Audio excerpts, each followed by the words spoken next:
Children's Worship this morning, guys. Awesome, wasn't it? I haven't seen you guys since I went to Sydney, did I? I mean, apart from camp. Camp was amazing. But I think I missed the week before, wasn't it? Yes, it was, yeah. It was funny, I was at the start of the service. We went to this, it's a lovely church, a beautiful church. We love the church, and it's where I got saved. And it's an Anglican church, a beautiful charismatic Anglican church. But they're a lot more conservative than we are. And I'm sitting in the back row, just doing what I do. And so I'm there, and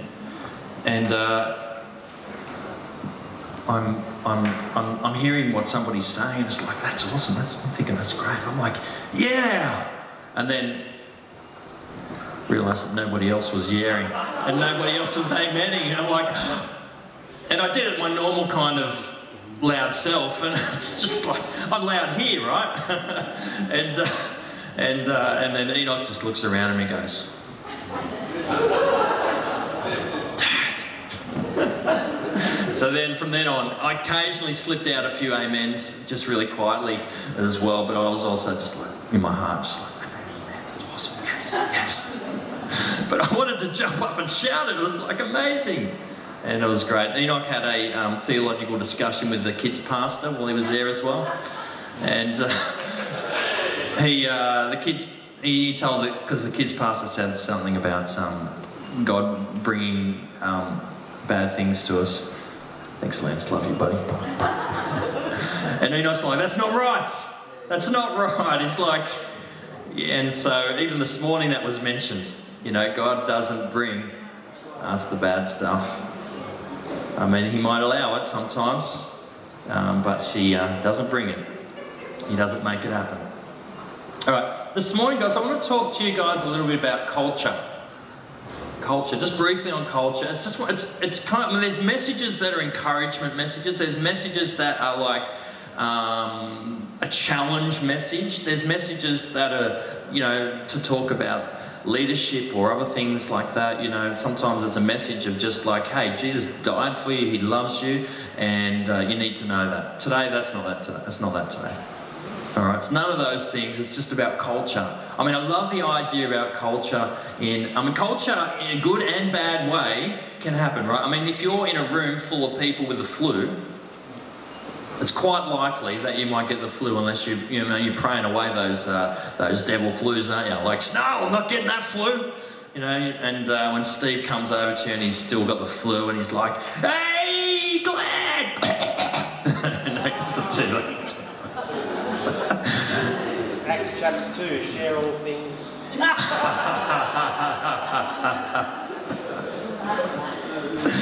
But you know, a virus is catchy, isn't it? And that's what culture is, really. And so to talk a little bit about our culture, I just want to talk about one aspect of it, and it's love. I mean, there's plenty of things about our culture that, you know, we want to keep pushing. Things like, we're fun. You know, this is a fun church. You know, not all churches are fun. Right? I'm just going to put it out there. I'm not saying that they're bad churches. I'm just saying not all churches are fun. They're serious. And we're serious, but we're fun as well. You know, we're loud. You know, I mean, I've just said about the other church. You know, there's nothing wrong with that church, but we're a loud church. And we're going to amen, and we're going to praise, and we're going to scream. I'm like, I was praising, and Belle's like, you're praising a bit too loudly. You know, she was looking at me like, because I was louder than the worship leader who had the microphone. I think they just needed to turn her up, but that was, you know, that was what was going on, and so, you know, I'm because I do my use. I'm like, when I worship, this is how. I mean, you guys don't have to do it the same way that I do it, but I'm passionate about it, which I think you should always be passionate about it. But I'm loud in my passion. And I'm also, I pray during that time as well. I'm just like, you know, I'm worshiping God, you're amazing, you're amazing. And then I'll start praying, you know, something like that. And I do that fairly loudly as well, just because I can. And I'm leading, so I can do whatever I want. That sound fun? Yeah, cool, all right. And so there's things like that. We're a faith-filled church, we're a supernatural church, we're a church that believes that God still does stuff today. And there's some of the things about it. But I want to say love. If we want to turn to 1 Corinthians, if you've got your Bibles with you, that would be awesome. And as you do that, I'm going to pray. God, I just pray that you would help me to speak your very truth. Open hearts. Lord, may spirits be touched today with your goodness, your grace. In Jesus' name, amen. Check out this, guys.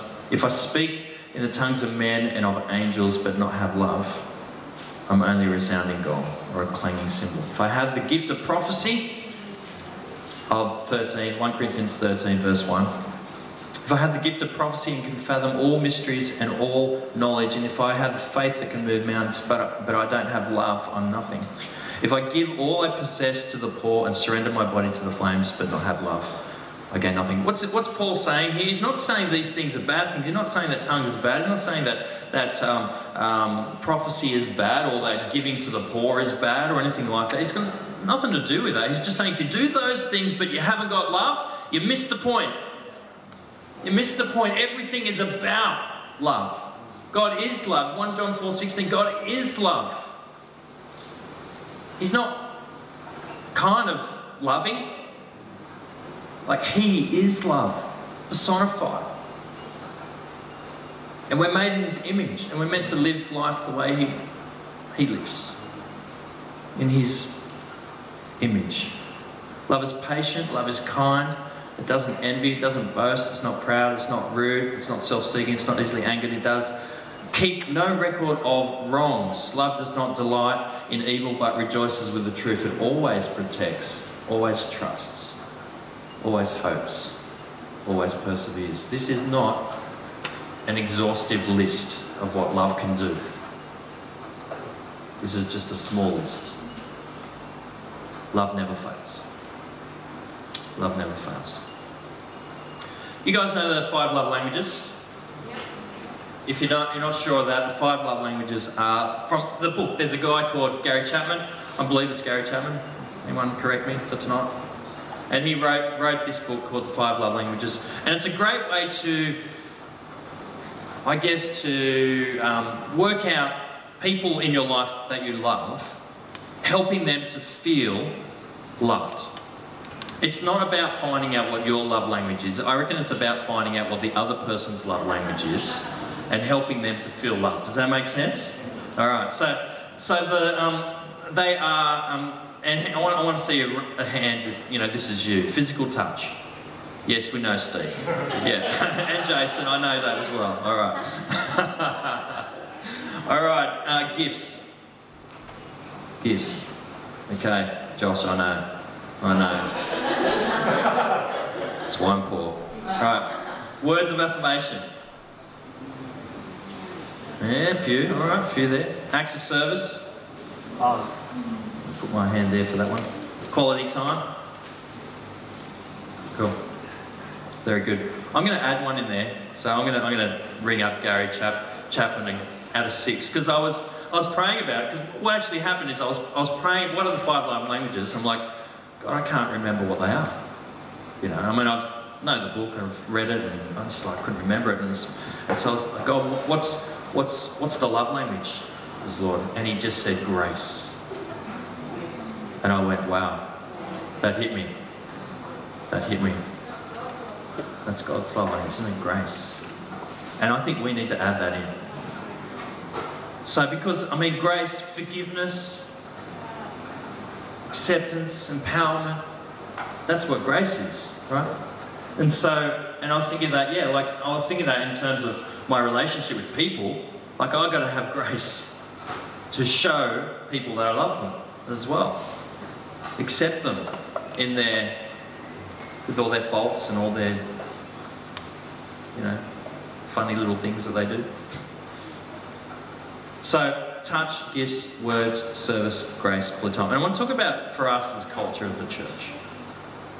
I want to say that in this church, anybody who walks through these doors at any time, and people we interact with during the week, wherever we find ourselves, we've got to hit up all these things. Because we do love people. I mean, I do, but I'm imperfect with that. But we do love people, don't we? But we need people to know that they're loved too. And it actually is the number one evangelism strategy that God has given us. John chapter 13. At this point in time, Jesus is washing smelly feet. Smelly feet, disciple feet, sandal feet. Like, what are the roads like in 2,000 years ago in ancient Jerusalem? Horses, poo. Horses and poo. Very good, Enoch. Well done. All right, horses do poo. I've seen them. They just plop it wherever they feel like.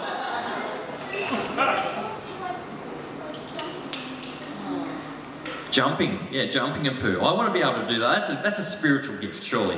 Jumping and pooing, you know. Like... All right, so, all right, wait, let's move up again. All right, but here we see that you know, these are terrible feet. Jesus is washing their feet, and he says this: "A new command I give you. Love one another." Now, there was a command that's not new. We read about it in Matthew 22 and a few other places, which says, love God with all your heart, soul and mind, your body. Love God with everything, basically, yeah? And love people as yourself.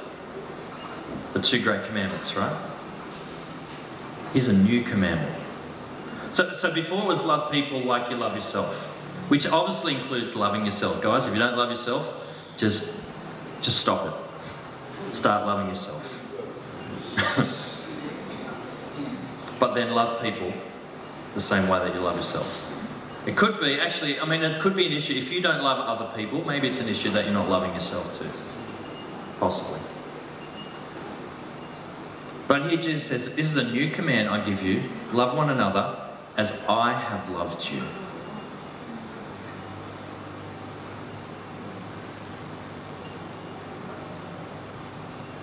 That's pretty full on, isn't it?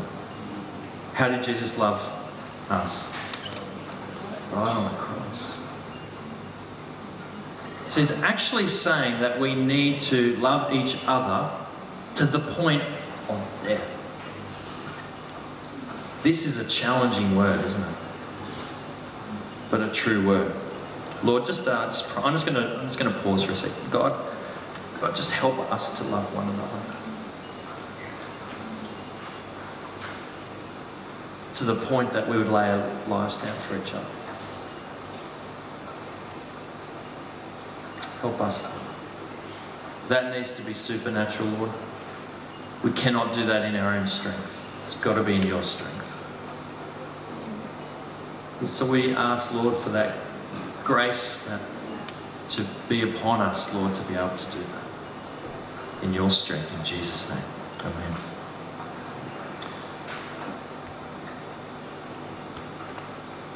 In the same passage, it says this, verse 35, by this all people will know that you're my disciples. If we have the same kind of love that Jesus had for us, for one another, people will be drawn to us like never before. This is God's number one evangelism strategy. I mean, it doesn't mean we don't chase after other things that God's asking us to do, but I'm just saying this, we should be prophesying, because it's great when somebody gives you a word and says, hey, I've been praying and I've really felt this, and they just go, wow, how'd you know? That's amazing. And then they think about that, and then they go, you know what? Maybe I should come to church. You know, maybe I should. It's great when someone gets healed because you've laid hands on them and prayed for them. And they go, wow, all right, God is real. You know, as an atheist, The number one reason I was an atheist was because I never saw the power of God do anything. But I was desperate for his love. I chased after it, intellectually decided that this is a better thing to do, and then I saw his power. So it doesn't always work the same way, but I'm saying if I had have seen his power as a non-believer, I would have been shook out of that atheism in a flash. Maybe I wouldn't have believed in Jesus, but I would have gone, oh wow, there's something more than just what I can see, feel, touch, smell. And so we still chase after that thing, but we need to chase after love. Now I'm just saying, for a culture, for us as a church, let's just run through a few of these. Touch. There's got to be a people that touch each other. It's okay, appropriately. Yeah, I'm trying to say. I remember it's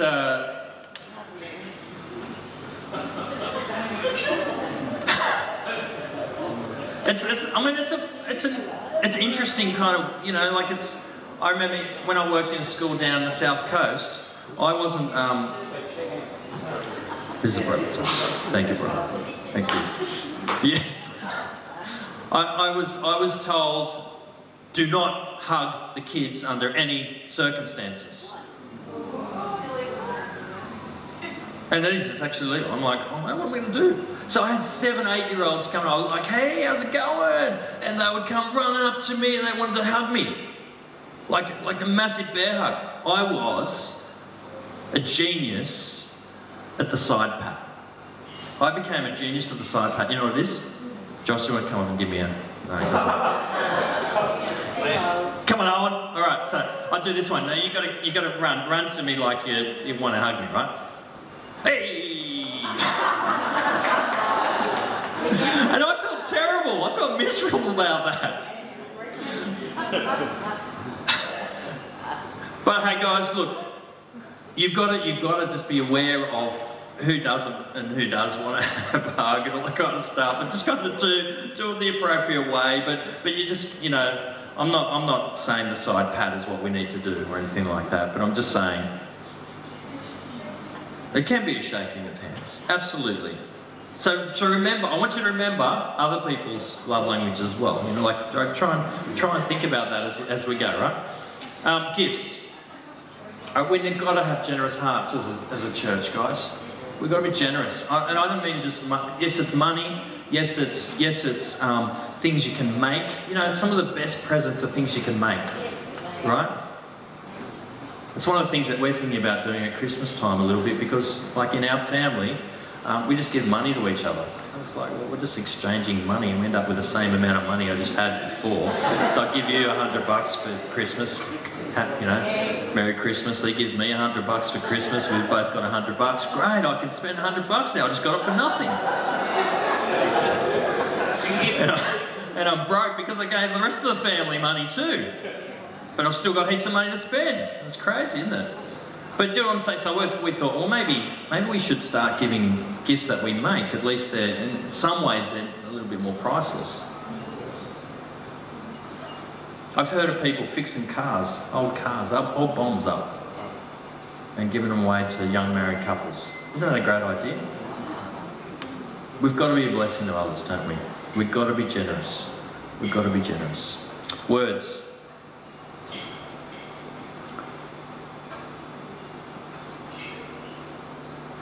I want us to be a church that is the most encouraging church I've ever heard of in the world.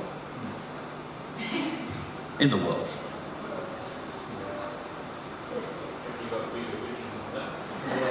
In the universe. We've got to be encouraging of each other.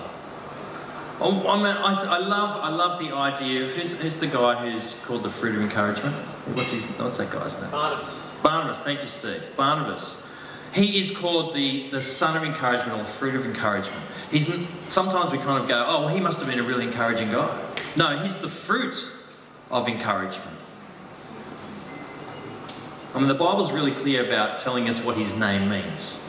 There's a reason for that. I mean, it's not like, hey, and then there was Barnabas, and then scholars have gone and looked up what his name meant, and well, that means son of encouragement. That's great, right? No, Barnabas.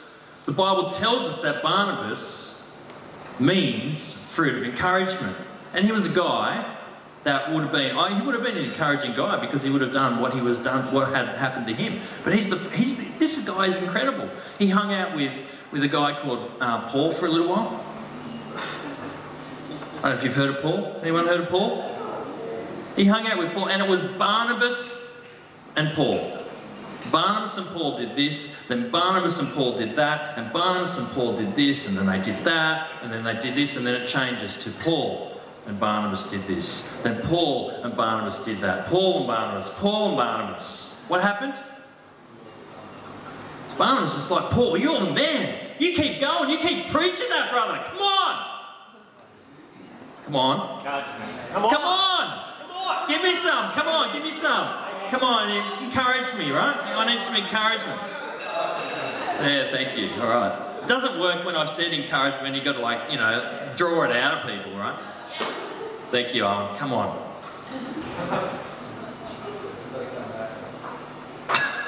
But here's the thing. We need to be encouraging each other.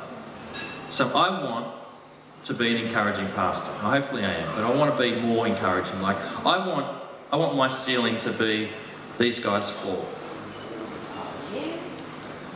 Yeah, as far as we can go. Lay that foundation, pass it on. They don't have to start where we've started.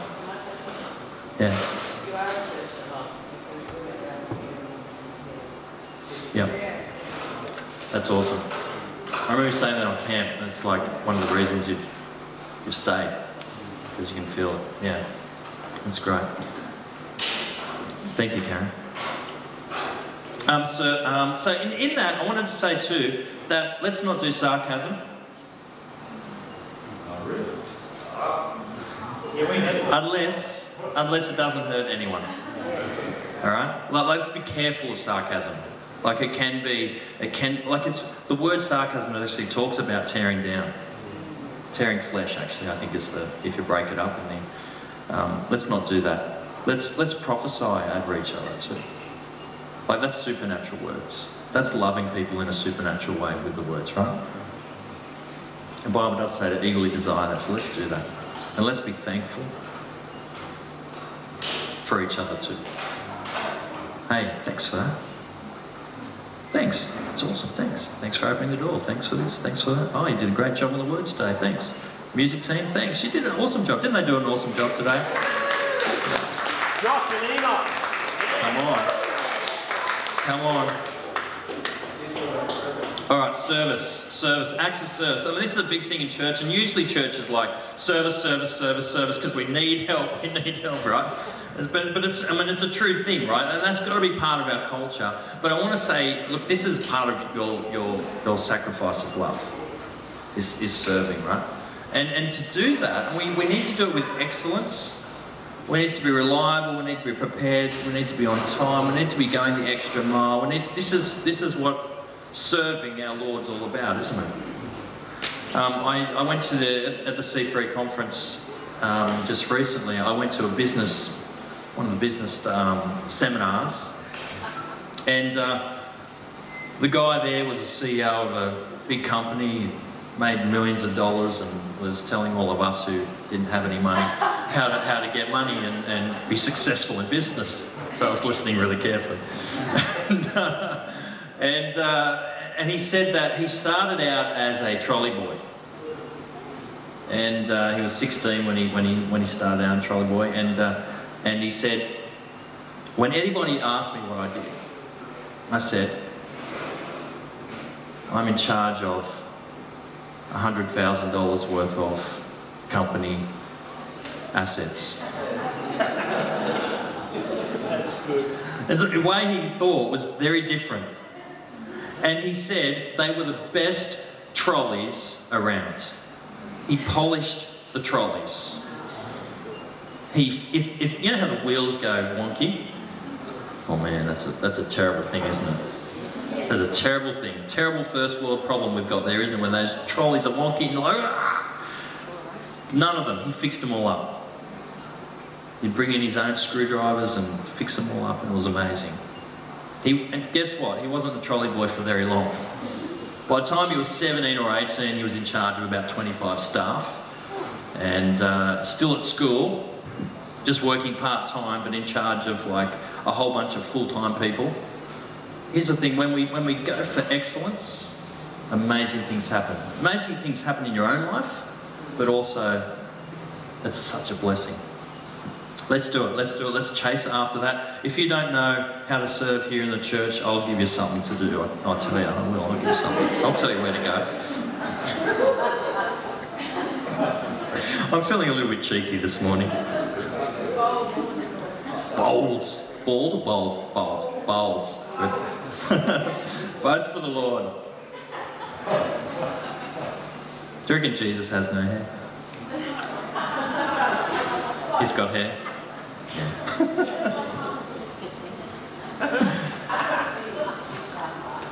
No, it's very godly though. I mean, some of the most godly people have no hair. That's right. You can borrow Donald Trump's hair, please. Oh, not that one. No, I won't. Alright, the boys want me to... Oh, when you come up and tell us about this one, or Josh. Come on up. Right. This is Owen. We've known Owen since he was a baby. And he's one of Josh and Enoch's good mates. And Owen's got something to share. Okay, I want you to think about this. Can God create a rock that he cannot lift?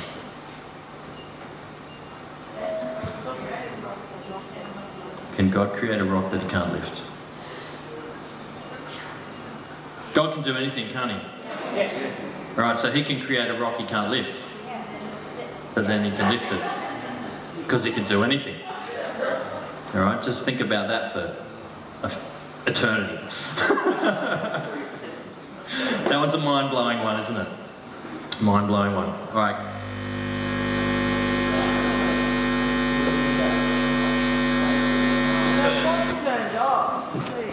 There we go. Excellent. Problem has been solved. Thank you, Callum. Go, Callum. How good's Callum up the back there? Come on! We are such a quiet church. I'm so sick of how quiet we are. Honestly. Quality time. All right, quality time, guys. We've got to take our people for coffee. We've got to take people into our homes for dinner. We've got to do this, right? Let's do this, right? Especially people we haven't done that with in a while. You know, let's just mix it up a bit. Connect group. Connect group. Wednesday night, Steve and Dad, they take people. But not this Wednesday. Oh. Not this Wednesday. We're not being hospitable this Wednesday. Oh no. But have a look at what Cora's doing today. I mean, Cora is, she's a blessing in so many ways. Yeah. But she's serving us here with there's bread rolls, there's going to be soup. Right, there's going to be soup, I reckon. And hospitality is one of the great things, the great ways to, and that's part of our culture, isn't it? It is part of what we do. And we need to keep doing that. All right, grace. That's got to be part of our culture. Forgiving one another. I mean, if we don't, you're going to get offended at some point in time. Let me just, if you haven't been offended, you've probably already been offended. Hand up who's been offended by somebody here in this room.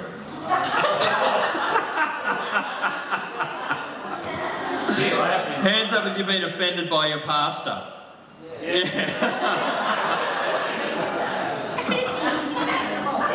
Go, Glenn! I'm just pointing out it's okay to be offended.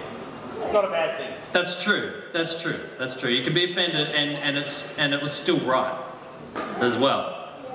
You know, somebody can say something bad about you, but in a good way, and you can be offended, and you gotta suck it up and learn from it, don't you? Yeah. Something that I have learned is fear, to take offence. Yeah. Yeah. Yeah, we don't want to take on offence. It's just not It just doesn't help. I mean, it's only affecting you anyway, isn't it? Yeah, Steve-O? You shouldn't take on the offences of others. That's right. So we just got to give grace sometimes. So sometimes we're offended, and that's our issue. Sometimes we're offended because somebody did something that was really dumb, and they shouldn't have done it, and that's their issue. But we've still got to give grace for that too. I mean, and this is not. Don't get me wrong. Grace isn't so that you can do whatever you want to do. Now, grace. I want to say that grace is not just being forgiving. Grace is actually being empowering as well. I think it's a really important part because God gives us the grace to not receive the punishment that was due to us. That's the first level of grace. But He also gives us the grace to do things that we couldn't do without Him. So the grace of the gifts, the grace of supernatural love that He just implants into us. All of that is grace too. So don't forget that. And we've got to do that for each other too. Grace for one another. Guys, I just want to chuck on the top of that. It's got to be all supernatural. Let's just chuck supernatural, like overlay our culture of love with supernatural. Like His love flowing through us. Does that make sense? His love flowing through us. I think it's about it. I think I'm done. Would I say something? Jace, yeah, real quick. Thank you, Alan. Very, I'm very encouraged by you, Alan. It's amazing how God works. Ben would know this. My own head this week, I've been going through it. But I've moved to Thornton and I've met this guy twice. He's my lawnmower. And on Friday, or Thursday, I rang him and he said, yeah, can I come Friday afternoon, the last thing, so I can just go home and you're done? I said, yeah, not a problem. So he come round, and his name's Roy, nice guy, and he said to me, this time, second time I've only met, he said, there was something about you when I first met you. For the next hour and a half, he poured out his life, told me some rather intimate details about him. So male to male, we're standing there in my backyard, no lawn's done, no river slipping's done. It's getting dark in the system, and mate, I'll come back tomorrow. I said, yeah, no problem. An hour and a half he just stood there, he's just pouring stuff out. That's great. And then I started talking about ministry, Jeff, and that night Jeff rang me and said, you want to do it on Thursday? I said, yeah. And I was telling him about it, and he says to me, Roy says to me, oh, I know a couple of guys that, that'd be good for as well. It's amazing how he works. That's awesome. That's great, Jace. Second time, never met him before. Jace, can you just pray for us all that we'll have similar encounters this week? Like now? Sorry? You're going to pray for us now? Pray for all of us now that we'll have similar encounters. Pray for everybody that we'll have the same stuff as you. Oh. Out loud. Out loud. Yeah, out loud. Not softly. We want to know. We want to hear it. Lord, I thank you for Friday and Roy and his testimony. And I ask you that everyone here will come across somebody who will feel the love in them and that they may pour out their heart to them and get a sense of loving of God from them. And they see the joy they have and they come and join us here at C3. Our family grows. The love is outpouring. As soon as you walk through that door, it just smacks you. Amen. Yeah, that's great. Mate, it's just awesome. Sorry, amen. Thank you, Lord. All right, if you want prayer for anything, come forward, get some prayer for someone, or turn to someone near you, get some prayer. If not, enjoy Cora's amazing feast that she has made for us. Bless you guys.